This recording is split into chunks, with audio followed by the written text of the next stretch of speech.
The cat is back. The cat is back. Can you hear a purring on the cat. mic? There was elements of it last week, just in the background. You could hear it more when it went to me talking. Yeah. And so you were quiet. I've just heard like a buzzing noise on your side. So I was like, I'm just going to drop my level. And it was just like, I was like, the cat. Okay. TC. Let's do it. And are we rolling? It is the right mic, this, isn't it? Just double check. 1, 2, 1, 2. Yep. Okay, good. And we is in.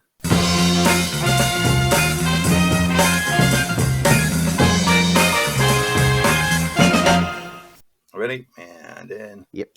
He didn't do the music. That's why I wasn't ready. Oh, sorry. Bum, bum, ba, ba, dum, bum. Da, da, da, da, dun. Diddle-dun. Hello and welcome to the FilmFile. I'm Lee Ford. I'm Andy Beacon. And we're back for another show, the film show for film geeks by film geeks. If you want to know more about the FilmFile, all you have to do is trundle over to... Head over to Twitter and follow us at FilmFile UK. Pop over to other social media platforms, Facebook, Instagram, even TikTok. Look for FilmFile UK. You'll find us there. Or you can get in touch with us directly by simply firing us an email with any thoughts, suggestions, queries. Try to get me to join a Ponzi scheme. I don't care. I just want emails. Join Fight Club, but you won't be able to talk about it. That email address is podcast@filmfile.uk. Hey, the other day, I was on Radio 5 Live on Monday. Got a great big plug-in for the FilmFile, so I'm hoping lots and lots of people who listened to 5 Live last Monday will have heard the FilmFile plug, and this could be their very, very first show. So, hey, hello. Hi there, 5 people. 5 people, I hope, more than 5, as it was listened to by hundreds of thousands. One person surely will be drawn to us. So, it's that time of the show when we do our deep dive. And Andy's been so excited for this week's deep dive. He's been wanting to do this one, I think probably since the get-go. I think I've been the one who has been most reluctant about it, because I've had to go back and readdress this particular series of films. But to be honest, when you are talking about The Lord of the Rings, you are talking about a moment in film. Sorry, you are talking about a moment in film history when the impossible was brought to the screen. Who would have thought that we would have got 3 Lord of the Rings films, each one taking one of the books and making that happen?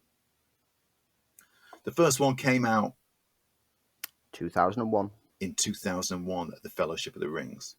The second, The Two Towers, in 2002, and Return of the Kings finished the series off in 2003.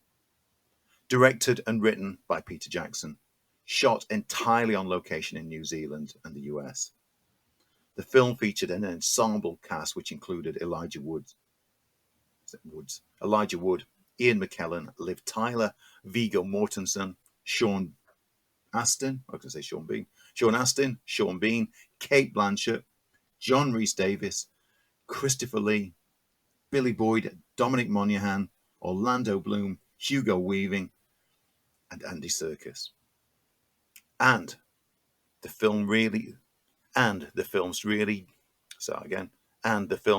can really be said to be epic. Andy, I know you have an awful lot of love for these films, much more so than I do. I recognize them as being astounding pieces of filmmaking.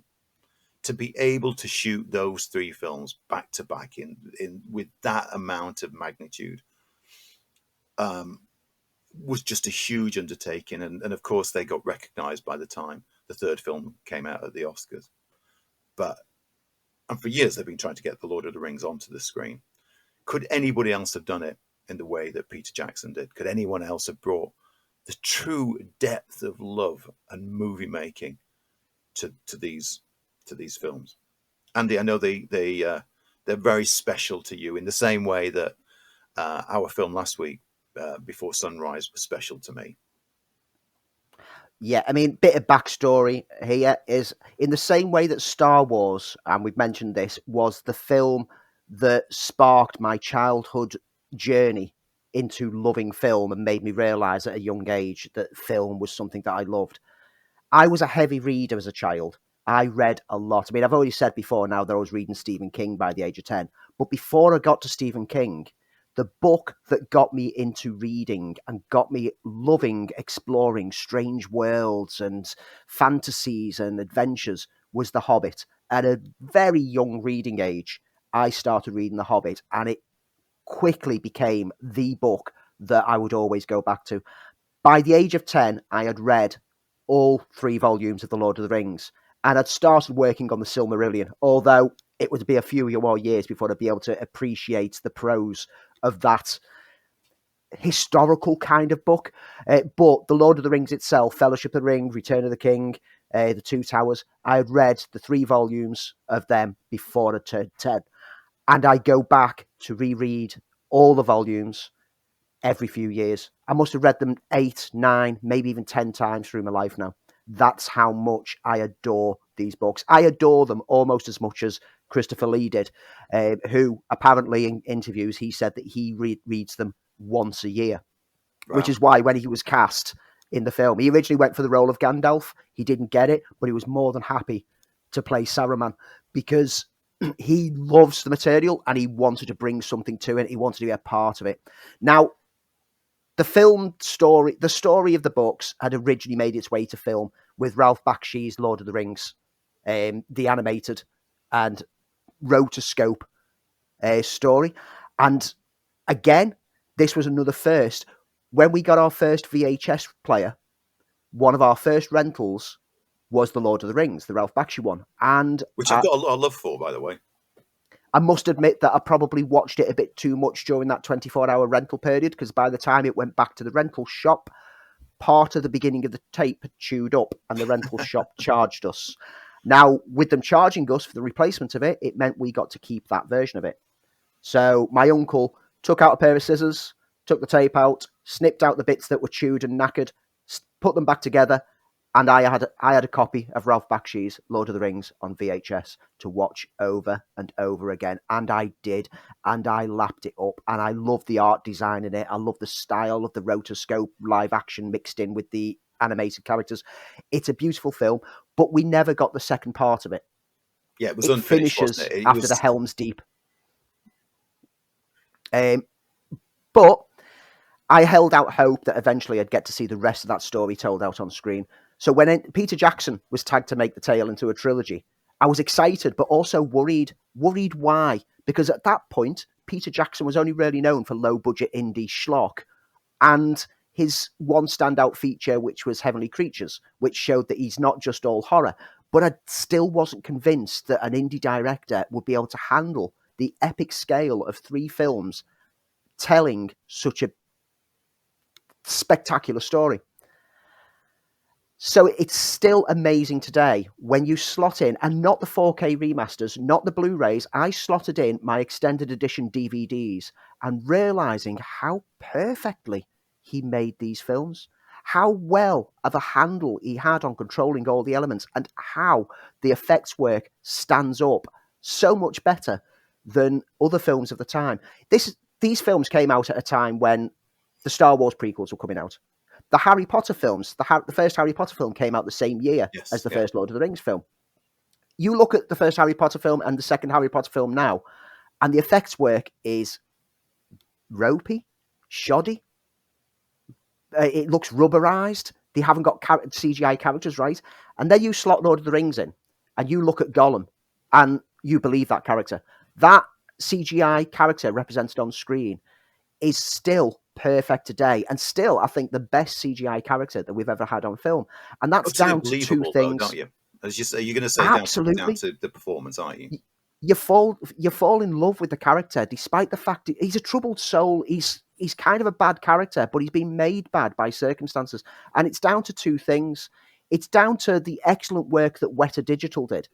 And these films put Weta Digital firmly on the map for a studio to do effects. ILM were basically the reigning champions of special effects technology.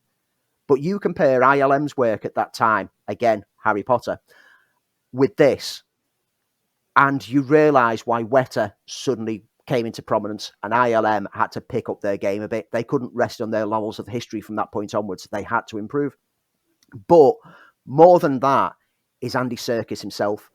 Hidden behind the CGI is an actor who wore a gimp suit, rolled about in mud, hunched over, leapt from scenery to scenery, and threw everything into a role, even though he knew he wouldn't be on screen. That didn't stop him from giving the performance of his life. And as a result, everything that Andy Serkis has done since with regards mocap work, his own studio now trains people in mocap. He's directed mocap. It's all come from his experience on this film and everything he put into it, and realizing that in order to get a believable CGI character, you need to believe you are that character on set itself. I mean, I said this right at the beginning, but it was such a masterful piece of work. I mean, just for a studio to trust in doing these three films back to back with such scale, with a director who, as you said, had only done one kind of serious piece of work. And The Lord of the Rings had been mentioned for years and years before even Ralph Bakshi. John Boorman was interested in doing it, interestingly, with the Beatles, but that's for a certain episode of What If that I can't get my head around.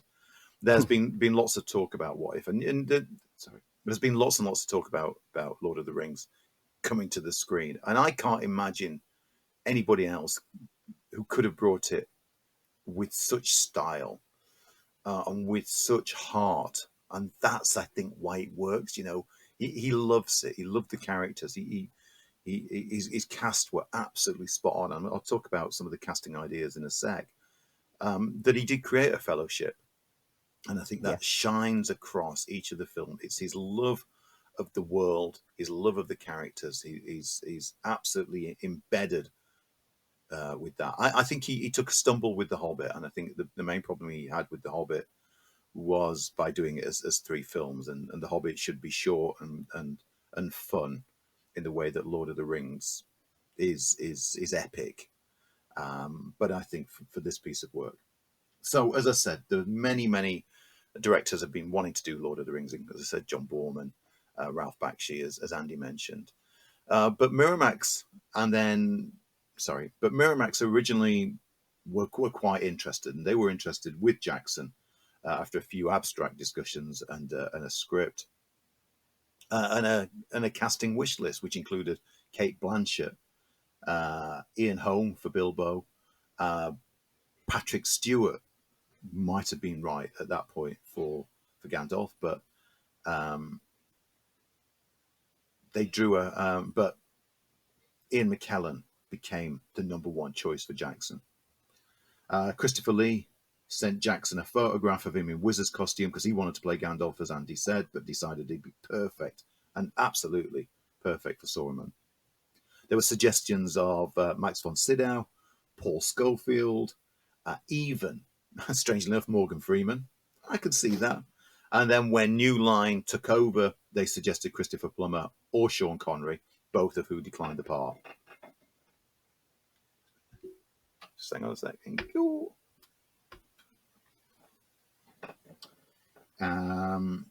But they did veto, interestingly enough, Richard Harris, who then, of course, went on to Harry Potter. Yeah. Various other parts that were looked at were Lucy Lawless, Nicole Kidman. Lucy Lawless, start again. Other parts that were considered were Lucy Lawless and Nicole Kidman. Was it Gadriel? Is that how it's pronounced? Yeah, Galadriel. Galadriel. For Galadriel. Anthony Hopkins, Sylvester McCoy, who was later recast as Radagast for Bilbo, Paul Schofield, Jeremy Irons, Malcolm McDowell, Tim Curry for Saruman, Tom Baker, Tom Wilkinson, Sam Neill, Bernard Hill, Peter O'Toole were also considered. Miramax even auditioned the great Patrick McGowan for the choice of Denethor, but he proved to be, well, quite grumpy. Yeah, Donald a bit Sutherland, surly Reese, is what I saw it read as. yeah, Donald Sutherland, John Rhys Davies, who ultimately got cast, but it was John Noble who took over the role as. Who am I talking about now? Denethor. Yeah, I mention that. Davies, of course, was recast as Gimli instead of Billy Connolly, who was later cast as Dane. So Daniel Day-Lewis cropped up, as did Daniel Craig, who was on the top of the wish list for the role that Sean Bean eventually was casting. There's so many variations and what ifs of how this film could have been made. And we all know the story of Viggo Mortensen coming in late to play Aragorn because what was his name? Stuart Townsend had been cast, and it wasn't working out. This film is really one of those where everything about it is absolutely perfect. Everybody fits in. The casting choices were superb, and I can't think of anybody else in this film playing any of those roles. It's one of those films that it's interesting to see the extra features on the discs or listen to the commentaries. If you listen to the cast commentaries on the discs, particularly the extended editions where you get even more commentary on there as well, you can get the friendship that they all built on set, how they became a fellowship themselves. I mean, they all got tattoos famously of the fellowship, including Sir Ian McKellen, who you wouldn't have thought to be a tattoo kind of person, but yep, he got a tattoo with the rest of the team.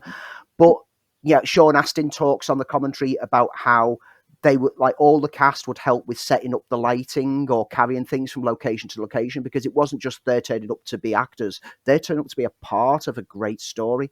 And you've got moments in the film such as, Viggo Mortensen, who broke his foot kicking an orc helmet and falls to the ground in pain, but continues acting, and it remains in the film because it expresses the frustration that Aragorn was feeling at the loss of the hobbits.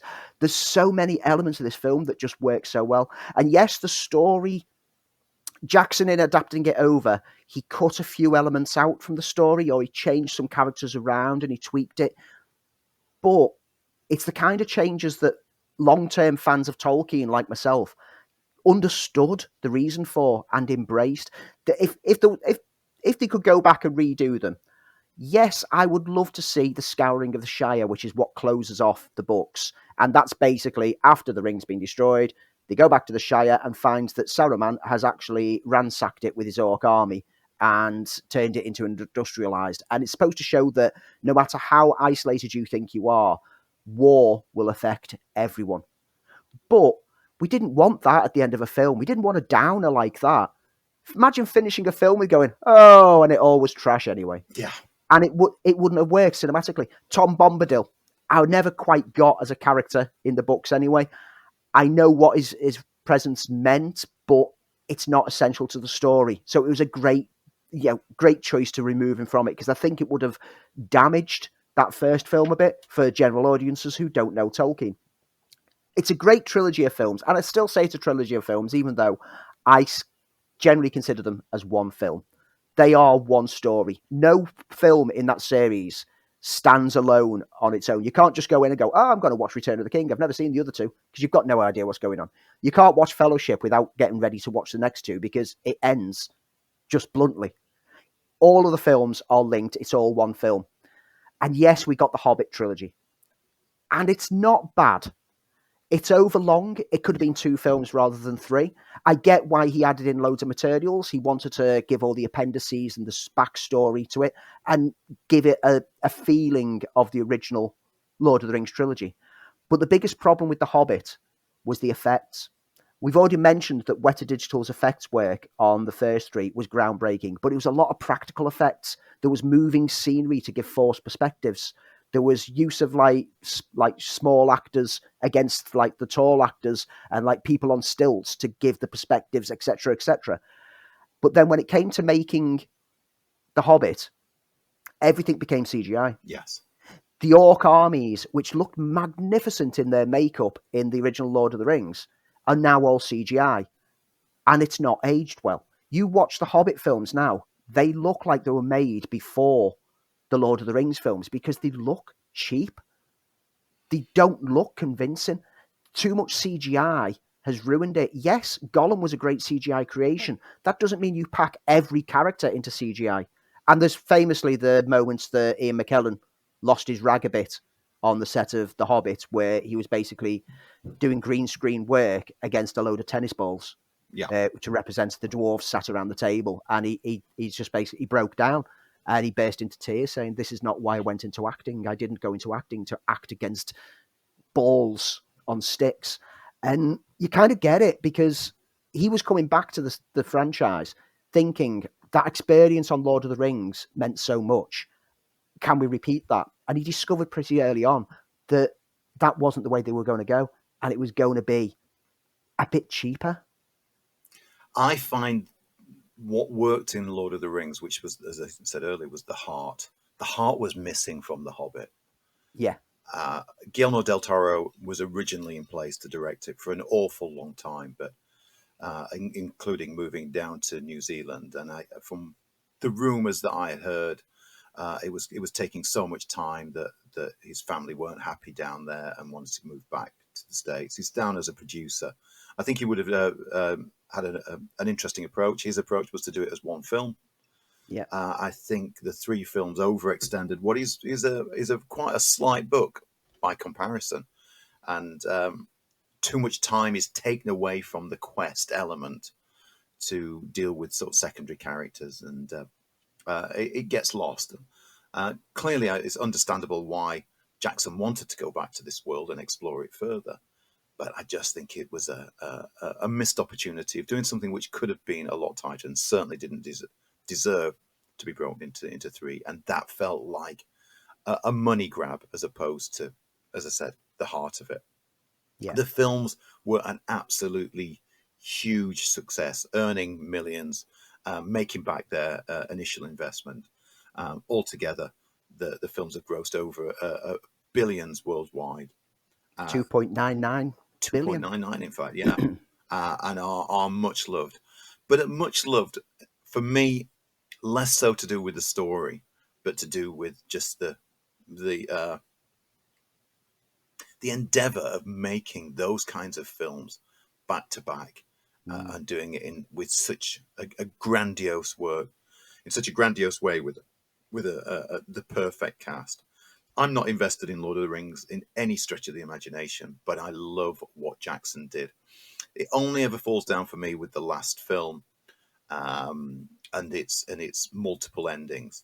But the films are an absolute work of art, and that for me is the epitome of what cinema is. It's that scale, that epic on screen. You can always tell how much a film is impacted on society by the amount of memes that are linked to it. And I don't think any film series has as many memes as The Lord of the Rings. From Gandalf, like the meme of when you return to a video game that you've not played for years. I have no memory of this place.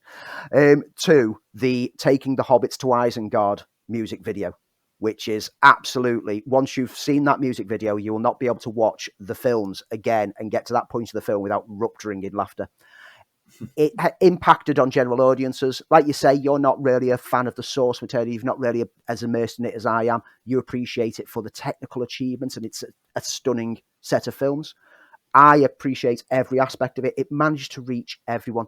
The Lord of the Rings films should be an addition to everyone's collection, either in the extended format, especially if you're a Tolkien fan, or just the general format. But they should be within everyone's collection who says that they're a film fan, even just to study the technical achievements involved.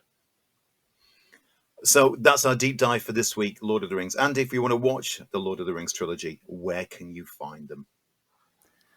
You can catch the Lord of the Rings standard editions of The Fellowship, Two Towers, and Return of the King on Sky or Now TV at this point in time.